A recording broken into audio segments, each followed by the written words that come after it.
প্রিয় শিক্ষার্থী, অনলাইন ক্লাসে সবাইকে স্বাগত। আশা করি সবাই ভালো আছো এবং আমাদের ক্লাসগুলো রেগুলারলি তোমরা মনোযোগ সহকারে ফলো করতেছো। আজকে আমি অষ্টম শ্রেণীর বিজ্ঞান বিষয়ে একটি ক্লাস নেব, পরিবেশ এবং বাস্তুতন্ত্র উপরে। অধ্যায় হচ্ছে চতুর্দশ। তাহলে চলো আমরা পড়ায় চলে যাই।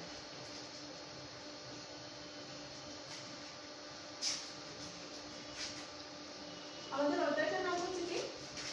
পরিবেশ এবং বাস্তুতন্ত্র। চলো এবার প্রথমে পরিবেশ নিয়ে জেনে। পরিবেশ বলতে কোনো ব্যবস্থার উপর কার্যকর বাহ্যিক প্রভাবক সমূহের সমষ্টিকেই বোঝায়। তাহলে পরিবেশ বলতে আমরা কিন্তু সবাই জানি পরিবেশটা কি, পরিবেশ কাকে বলে, এটা আমরা সবাই জানি। তারপরে একটু ভালোভাবে জেনে নিই। পরিবেশ বলতে কোনো ব্যবস্থার উপর কার্যকর বাহ্যিক প্রভাবক। বাহ্যিক বলতে এখানে কি বোঝাচ্ছে? বাইরে। প্রভাবক মানে হচ্ছে তোমাদের ক্লাসে আমরা বলেছিলাম, প্রভাবক মানে হচ্ছে বাইরে থেকে কোনো জিনিসকে প্রভাবিত করা বা ত্বরান্বিত করার জন্য যে জিনিসটা ব্যবহৃত হয় সেটা হচ্ছে কি? প্রভাবক। তাহলে বাহ্যিক প্রভাবক সমূহের সমষ্টিকে, অর্থাৎ সবগুলো একসাথে কি বোঝায়? পরিবেশ বোঝায়। যেমন আমরা এখানে বলতে পারি চারপাশের ভৌত অবস্থা। ভৌত অবস্থা বলতে বাহ্যিক অবস্থা, বাইরের অবস্থা, জলবায়ু ও প্রভাব বিস্তারকারী অন্যান্য জীব ও জৈব উপাদান ইত্যাদির সমষ্টির রূপই হচ্ছে কি? পরিবেশ। তাহলে জীব এবং জৈব উপাদান। জীব মানে তো বুঝতেছো যাদের প্রাণ আছে সবগুলা, এবং জৈব উপাদান হচ্ছে যে রাসায়নিক উপাদানগুলো আছে সেগুলো। পরিবেশ সম্পর্কে আমরা আরেকটু জেনে নিই। পরিবেশের প্রতিটি উপাদানের ধারায় একজন ব্যক্তি বা প্রাণী এমনকি উদ্ভিদ প্রভাবিত হয়ে থাকে। অর্থাৎ পরিবেশের উপর আমরা কি সবাই ডিপেন্ডেন্ট, এবং এই পরিবেশের উপর আমাদের সবার কি জীবন অতিবাহিত হয় এবং সেটার উপর আমাদের সবার উপর কি হয়? সেটা প্রভাবিত হয়। এই প্রভাবক সমূহের মধ্যে থাকে প্রাকৃতিক এবং অপ্রাকৃতিক বা কৃত্রিম পারিপার্শ্বিক উপাদান সমূহ। প্রাকৃতিক আমরা সবাই বুঝতেছি, প্রাকৃতিক উপাদানগুলো কোনগুলো? যেগুলো সৃষ্টিতে মানুষের কোনো হাত নাই। আর অপ্রাকৃতিক বা কৃত্রিম পারিপার্শ্বিক উপাদান বলতে কৃত্রিম উপাদানগুলো হচ্ছে কি? যেগুলো মানুষের দ্বারা সৃষ্ট, অর্থাৎ আপনা আপনি সৃষ্টি হয় না বা স্বতঃস্ফূর্তভাবে সৃষ্টি হয় না, সেগুলো হচ্ছে কি? কৃত্রিম উপাদান। পরিবেশের উপাদান সমূহের মধ্যে যেমন গাছপালা, নদী নালা, খাল বিল, রাস্তাঘাট, ঘর বাড়ি, জল, সূর্য, মাটি, বায়ু, নৌকা, পশু পাখি, বিদ্যালয়, ঢালান কোঠা ইত্যাদি তথা আমাদের চারপাশে সব কিছু মিলায় হচ্ছে কি? পরিবেশ। এবার আসো বাস্তুতন্ত্র। বাস্তুতন্ত্রের ইংরেজি কি? ইকোসিস্টেম। বাস্তুতন্ত্রের ইংরেজি কি? ইকোসিস্টেম। এটা একটি গ্রিক শব্দ। এই বাস্তুতন্ত্র কাকে বলতেছে? তাহলে বাস্তুতন্ত্র হচ্ছে থেকে জৈব অজৈব পদার্থ ও বিভিন্ন জীব সমন্বিত মানে মিলে। এখানে জীব সমন্বিত বলতে সব ধরনের জীব একসাথে, এমন প্রাকৃতিক একক যেখানে বিভিন্ন জীব সমষ্টি পরস্পরের সাথে এবং তাদের পারিপার্শ্বিক জৈব ও অজৈব উপাদানের সঙ্গে মিথস্ক্রিয়ার মাধ্যমে একটি জীবন দ্বারা গড়ে ওঠে। এখানে মিথস্ক্রিয়া শব্দটা তোমাদের জন্য অবশ্যই নতুন, আমি সেটার একটা সংজ্ঞা তোমাদেরকে জানিয়ে দেব। আসলে বাস্তুতন্ত্রটা আর অন্যভাবে কিভাবে আমরা জানতে পারি? যে কোনো একটি পরিবেশে অজীব এবং জীব উপাদান সমূহের মধ্যে পারস্পরিক ক্রিয়া, আদান প্রদান ইত্যাদির মাধ্যমে পরিবেশের যে তন্ত্র গড়ে ওঠে তাই হচ্ছে কি? বাস্তুতন্ত্র।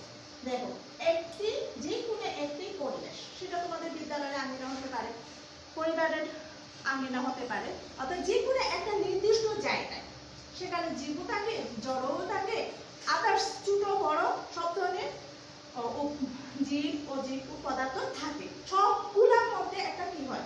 আদান প্রদান হয়।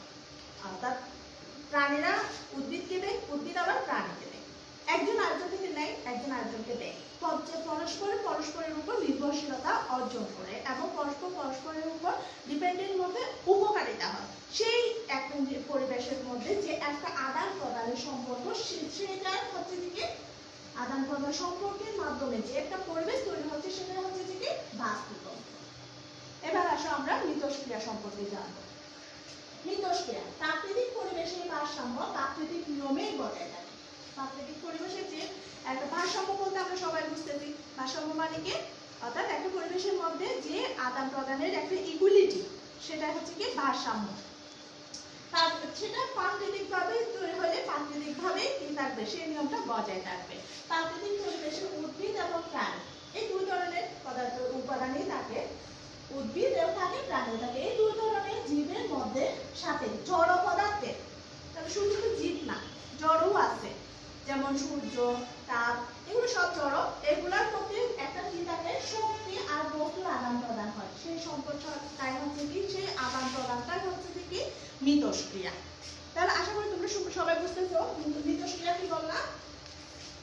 একটা পরিবেশের মধ্যে জীব এবং উদ্ভিদ অর্থাৎ জীবের মধ্যে, উদ্ভিদ অথবা প্রাণী, উদ্ভিদ ও প্রাণী জীবে অর্থাৎ জীবের মধ্যে এবং ওই জীবদের সাথে জড় পদার্থের মধ্যে যে একটা আদান প্রদানের সম্পর্ক, সেটাই হচ্ছে কি মিথস্ক্রিয়া।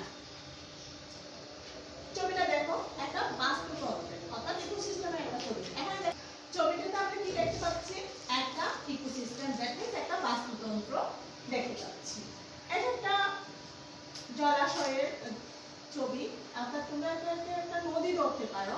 দেখো এখানে সবুজ দেখা যাচ্ছে, আবার এখানে উপরে সূর্য দেখা যাচ্ছে, বড় পাখি অর্থাৎ বাজ পাখির মতো দেখা যাচ্ছে, আবার এখানে হরিণ দেখা যাচ্ছে, এখানে বিভিন্ন ধরনের বড় প্রাণী, ছোট প্রাণী, উদ্ভিদ, সমুদ্রের মধ্যে মাছ, আবার সমুদ্রের মধ্যে শাপলা, তারপর এদিকে আমার কাছিম দেখা যাচ্ছে, উদ্ভিদ দেখা যাচ্ছে। অর্থাৎ এখানে দেখো তোমরা জড় পদার্থগুলোও আছে, জলাশয়ও আছে, ছোট বড় জলজ প্রাণীও আছে, আবার জঙ্গলের মতো করে বড় প্রাণীগুলোও আছে, ছোট প্রাণীরাও আছে। অর্থাৎ সবাই কি করতেছে, দেখো এখানে আবার ঘাস পরিবেশ আছে, ছোট বড় সবগুলো উপাদান এখানে দেখা যাচ্ছে। অর্থাৎ একটা বাস্তুতন্ত্রের মধ্যে কি থাকবে, একটা নির্দিষ্ট পরিবেশের মধ্যে সব ধরনের উপাদানগুলো থাকবে, ছোট থেকে বড়, এবং সেখানে জল উপাদানগুলোও থাকবে। আসো এবার বাস্তুতন্ত্রের উপাদানগুলো সম্পর্কে আমরা জেনে নিই। বাস্তুতন্ত্রের উপাদান, বাস্তুতন্ত্রের উপাদান কয় ধরনের, তিন ধরনের। কি কি, জড় উপাদান, ভৌত উপাদান এবং জীব উপাদান। বাস্তুতন্ত্রের উপাদান কয় ধরনের, তিন ধরনের, জড়, ভৌত, জীব। আসলে জড় উপাদান আবার কয় ধরনের জেনে নিই। জড় উপাদান হচ্ছে দুই ধরনের। কি কি, অজৈব বস্তু এবং জৈব বস্তু। কি কি বললাম, অজৈব বস্তু এবং জৈব বস্তু। অজৈব বস্তুর মধ্যে দেখা যাচ্ছে কি কি থাকতে পারে, ক্যালসিয়াম, ম্যাগনেসিয়াম, পটাশিয়াম, লৌহ, nitrogen, oxygen, carbon die oxide, আরো অনেকগুলা মৌল থাকতে পারে। জৈব বস্তু, জৈব বস্তুর মধ্যে থাকে কি, কোনগুলো হিউমাস, অর্থাৎ জৈব বস্তু বলতে এখানে যেগুলো পচে যায়, পচে যে সারটা তৈরি হয় সেটাকেই বোঝানো হচ্ছে। ভৌত উপাদান, ভৌত উপাদান বলতে আমি তোমাদেরকে আগে বলছি বাহ্যিক অবস্থাটা, সূর্যালোক, তাপমাত্রা, আর্দ্রতা, বায়ুর চাপ, বায়ু প্রবাহ, ভূপৃষ্ঠ, সমুদ্র পৃষ্ঠের গভীরতা ইত্যাদি। ভূপৃষ্ঠ বা সমুদ্র পৃষ্ঠের গভীরতাগুলো হচ্ছে কি ভৌত উপাদানের অংশ। জীব উপাদান, জীব উপাদান কয় ধরনের, তিন ধরনের। জীব উপাদানকে আবার কয় ভাগে ভাগ করা হয়েছে, তিন ভাগে। উৎপাদক, খাদক এবং বিয়োজক। কি কি বললাম, উৎপাদক, খাদক এবং বিয়োজক। উৎপাদকের মধ্যে আমরা সবাই জানি শুধুমাত্র সবুজ উদ্ভিদরাই, অর্থাৎ ক্লোরোফিল যুক্ত উদ্ভিদ, যাদের সবুজ কণিকাটা থাকে অর্থাৎ ক্লোরোফিল থাকে, সেগুলোই কেবলমাত্র খাদ্য উৎপাদন করতে পারে। আর যারা উৎপাদন করতে পারে তারাই হচ্ছে কি উৎপাদক। তাহলে কি বললাম, উৎপাদক কোনগুলো, কেবলমাত্র সবুজ উদ্ভিদগুলো, কেবলমাত্র ছোট বড় সব ধরনের হতে পারে, কেবলমাত্র সবুজ উদ্ভিদগুলো যাদের ক্লোরোফিল কণিকাটা অবস্থিত। তারপর হচ্ছে খাদক, খাদক হচ্ছে যারা খায়, অর্থাৎ উৎপাদক কি খায় বা অর্থাৎ খাদক বলতেই বোঝানো হচ্ছে যে কি যারা খাদ্য গ্রহণ করে, যাদের কোনো কি নাই, উৎপাদন ক্ষমতা না, সেগুলো হচ্ছে কি খাদক। এই খাদক আবার কয় ধরনের, তিন ধরনের। খাদক কয় ধরনের, তিন ধরনের। কি কি, প্রথম স্তরের খাদক, দ্বিতীয় স্তরের খাদক, তৃতীয় স্তরের খাদক। কয় ধরনের বললাম, তিন ধরনের। প্রথম স্তরের খাদক, দ্বিতীয় স্তরের খাদক, তৃতীয় স্তরের খাদক। প্রথম স্তরের খাদকগুলো হচ্ছে কি তোমার উৎপাদককে খাবে, দ্বিতীয় স্তরের খাদকগুলো প্রথম স্তরের খাদকগুলোকে খাবে, তৃতীয় স্তরের খাদকগুলো প্রথম দ্বিতীয় উৎপাদক সবগুলোকে খেতে পারে। যদি সবগুলোকে যারা খায় তারা হচ্ছে কি সর্বোচ্চ স্তরের খাদক। এখানে দেখো আরেকটা নাম লিখেছি আমি, সর্বোচ্চ স্তরের খাদক। তৃতীয়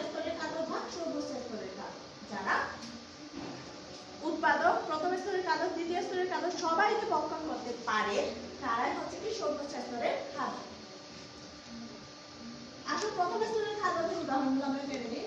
এদেরকে আবার তৃণভোজীও বলা হয়। প্রথম স্তরকে কি বলা হয়? প্রথম স্তরের খাদ্যগুলোকে আবার তৃণভোজীও বলা হয়। কেন? সকল উৎপাদকের কাজ, উৎপাদকের কারা আছে বলছিলাম? সকল ধরনের সবুজ উদ্ভিদ। সবুজ মানে তৃণ, তৃণকে বেঁচে থাকে বলেই প্রথম স্তরকে কি বলা হয়? তৃণভোজী বলা হয়। তৃণকে বেঁচে থাকে বলে প্রথম স্তরের গুলোকে কি বলা হয় বলতে? তৃণভোজী বলা হয়। যেমন ঘাস ফড়িং, মুরগি, গরু, ছাগল ইত্যাদি। দ্বিতীয় স্তরের খাদ্য মাংসাশী, এরা প্রথম স্তরের খাদ্যকে বেঁচে থাকে। এখানে মাংস আছে, মাংস জাতীয় জীব আছে, সেজন্য এদেরকে বলা হয় কি? মাংসাশী। যেমন ব্যাঙ, শিয়াল, বাঘ ইত্যাদি। তৃতীয় স্তরের খাদ্য বা সর্ব স্তরের খাদ্যের উদাহরণ হচ্ছে সাপ, ময়ূর, বাঘ, বাজ পাখি ইত্যাদি। আমি তোমাদের বোঝার সুবিধার্থে উৎপাদক এবং বিয়োজকের সংজ্ঞাটা শুধুমাত্র এখানে সাবমিট করতেছি, কারণ আমরা এরপরে যেটা ইকোসিস্টেমটা পড়বো, যেটা সম্পর্কে পড়বো, সেটা সম্পর্কে সব বিস্তারিত উপাদান আছে। একটা জিনিস মাথায় রাখবা, সব ধরনের বাস্তুতন্ত্রের মধ্যে সব একই রকম উপাদানগুলাই থাকবে, শুধুমাত্র উদাহরণটাই ভিন্ন হয়। সংজ্ঞাও এক, তাদের উপাদানগুলোও এক, শুধুমাত্র ভিন্ন হয় কি? শুধুমাত্র ভিন্ন হয় উদাহরণগুলো। তাহলে আমরা শুধুমাত্র উৎপাদকটা বিয়োজকের সংজ্ঞাটা জেনে নিই, এরপরে আমি তোমাদেরকে একটা উদাহরণ দিয়ে বুঝিয়ে দেব। উৎপাদক যে সকল উপাদান খাদ্যের জন্য অন্য কোনো উপাদানের উপর নির্ভরশীল নয়, অর্থাৎ কেবলমাত্র যারা খাদ্য উৎপাদন করার ক্ষমতা রাখে তারাই হচ্ছে কি উৎপাদক। বিয়োজক যে সজীব উপাদান কোন বাস্তুতন্ত্রে মৃত জীবের কলাভুক্ত জটিল জৈব যৌগগুলোকে বিশ্লিষ্ট বা বিযোজিত করে, তার থেকে কিছু অংশ নিজেরা শোষণ করে এবং বাকি অংশ জটিল যৌগগুলোকে ভেঙে সরল জৈব যৌগে পরিণত করে পরিবেশে ফিরিয়ে দেয়, তারাই হচ্ছে বিয়োজক। তোমাদেরকে একটু সহজভাবে বলি, বিয়োজক হচ্ছে তারা যারা সকল ধরনের মৃত জীবকে পচিয়ে ফেলতে পারে, মৃত জীবকে পচিয়ে আবার পরিবেশে ফিরিয়ে দিতে পারে। পরিবেশ বলতে কি? মাটিতে চলে যায়, ওগুলো সার হয়ে যায়, সেইগুলো হচ্ছে যে কি? বিয়োজক। তাহলে মনে রাখবে যে কি? যে সকল উপাদানগুলো সজীব উপাদানগুলোকে অর্থাৎ জীবকে, মৃত জীবকে পচিয়ে ফেলতে পারে, পচিয়ে সার পরিবেশে ফিরিয়ে দিতে পারে, সেই ধরনের জীবগুলোকে বলা হয় কি? বিয়োজক। চলো এবার আমরা বাস্তুতন্ত্রের প্রকারভেদে চলে যাই। বাস্তুতন্ত্রের প্রকারভেদ, এখানে তোমরা দেখতেছো বাস্তুতন্ত্রের কয়টা প্রকার আছে? কয় ধরনের হতে পারে বাস্তুতন্ত্র? দুই ধরনের। বাস্তুতন্ত্র কয় ধরনের হতে পারে? দুই ধরনের। কি কি? স্থলজ এবং জলজ। স্থলজ বাস্তুতন্ত্র এবং জলজ। স্থলজ বলতে তোমরা সবাই বুঝতেছো, উপরে অর্থাৎ পরিবেশে, জঙ্গলের হতে পারে, বাড়ির আঙ্গিনার হতে পারে, বাগানের হতে পারে, যে কোনো। স্থলজ বলতে যে কোনো একটা মাটির ভূপৃষ্ঠের উপর যে কোনো একটা স্থানে। আর জলজ হচ্ছে যে কি? যেখানে জলাশয় অবস্থান করতেছে, জলাশয়ের। স্থলজ বাস্তুতন্ত্র তাহলে বিভিন্ন ধরনের হতে পারতেছে, তাহলে এবং জলজ বাস্তুতন্ত্র কয় ধরনের? তিন ধরনের। কি কি? পুকুরের বাস্তুতন্ত্র, নদ নদীর বাস্তুতন্ত্র, সমুদ্রের বাস্তুতন্ত্র। জলজ বাস্তুতন্ত্র কয় ধরনের বললাম? তিন ধরনের। কি কি? পুকুরের বাস্তুতন্ত্র, নদ নদীর বাস্তুতন্ত্র, সমুদ্রের বাস্তুতন্ত্র।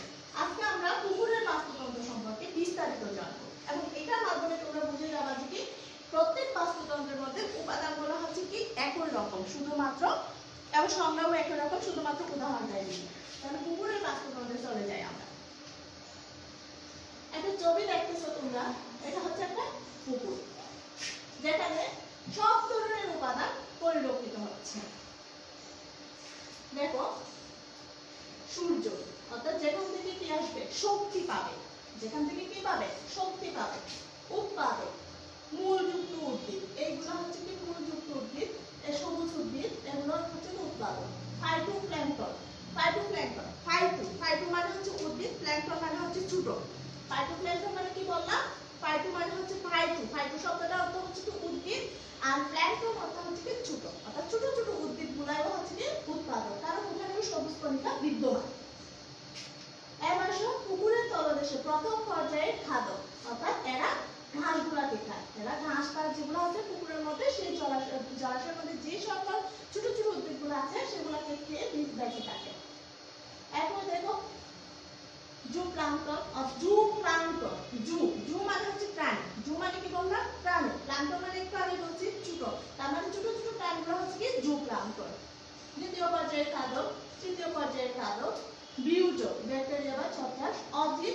বস্তু সমূহ।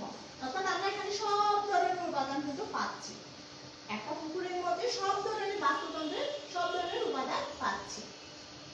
এবার চলো বিস্তারিত চলে যাই। পুকুরের বাস্তুতন্ত্রের উপাদান। পুকুরের বাস্তুতন্ত্রে কয় ধরনের উপাদান দেখা যায়? দুই ধরনের। কি কি? অজীব এবং জীব। পুকুরের বাস্তুতন্ত্রে কয় ধরনের উপাদান দেখা যায়? দুই ধরনের। একটা হচ্ছে অজীব আর একটা হচ্ছে জীব। অজীব উপাদান আসে। অজীব উপাদান কাকে থেকে কোনগুলোকে আমরা বুঝবো? বাস্তুতন্ত্রে প্রাণহীন, যাদের প্রাণ নাই, যাদের প্রাণ নাই। প্রাণহীন মানে কি বললাম? যাদের প্রাণ নাই। বাস্তুতন্ত্রে যাদের প্রাণ নাই অর্থাৎ প্রাণহীন সব উপাদান হচ্ছে কি অজীব উপাদান। এই অজৈব উপাদান আবার কয় ধরনের? দুই ধরনের। একটা হচ্ছে অজৈব বা ভৌত উপাদান আর একটা হচ্ছে জৈব উপাদান। কয় ধরনের? অজৈব উপাদান দুই ধরনের। একটা হচ্ছে অজৈব উপাদান বা ভৌত উপাদান আর একটা হচ্ছে জৈব উপাদান। জীব উপাদান। জীব উপাদান হচ্ছে পরিবেশের সকল জীবন্ত অংশের বাস্তুতন্ত্রের জীব উপাদান। অর্থাৎ যাদের প্রাণ আছে। এর আগে কি বলছি? যাদের প্রাণ নাই। তাহলে এটা অবশ্যই কি হবে? যাদের প্রাণ আছে। সকল জীবন্ত অংশ হচ্ছে বাস্তুতন্ত্রের জীব উপাদান। জীব উপাদানকে কয় ভাগে ভাগ করা হয়েছে? তিন ধরনের। জীব উপাদানকে কয় ভাগে ভাগ করা হয়েছে? তিন ভাগে। কি কি? উৎপাদক, খাদক এবং বিয়োজক। উৎপাদক, খাদক এবং বিয়োজক। তোমাদেরকে আমি একটু আগে বলছিলাম, খেয়াল করে দেখো।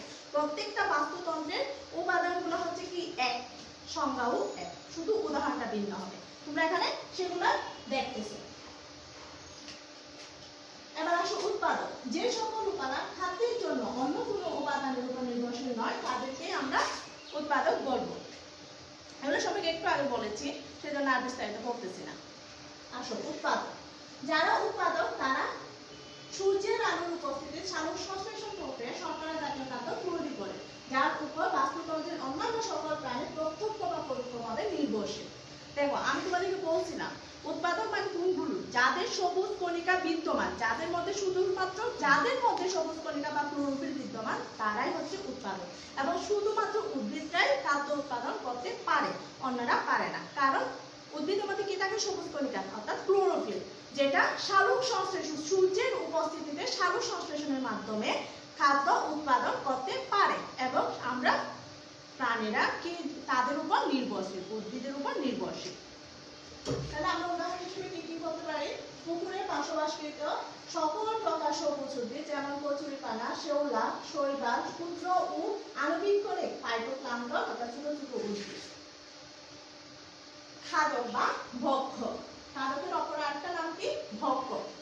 যে সকল প্রাণী উদ্ভিদ থেকে পাওয়া জৈব পদার্থ খাদ্য হিসেবে ব্যবহার করে বা অন্য কোনো প্রাণীকে জীবন ধারণ করে তারা সকলেই হচ্ছে কি খাদক বা ভক্ষক। এই দেখো বাস্তুতন্ত্রের মধ্যে আবার অর্থাৎ পুকুরের বাস্তুতন্ত্রের এই খাদকটা আবার কয় ভাগে ভাগ করা হয়েছে? তিন ভাগে। প্রথম স্তরের খাদক, দ্বিতীয় স্তরের খাদক, তৃতীয় স্তরের খাদক। প্রথম স্তরের খাদক আসো।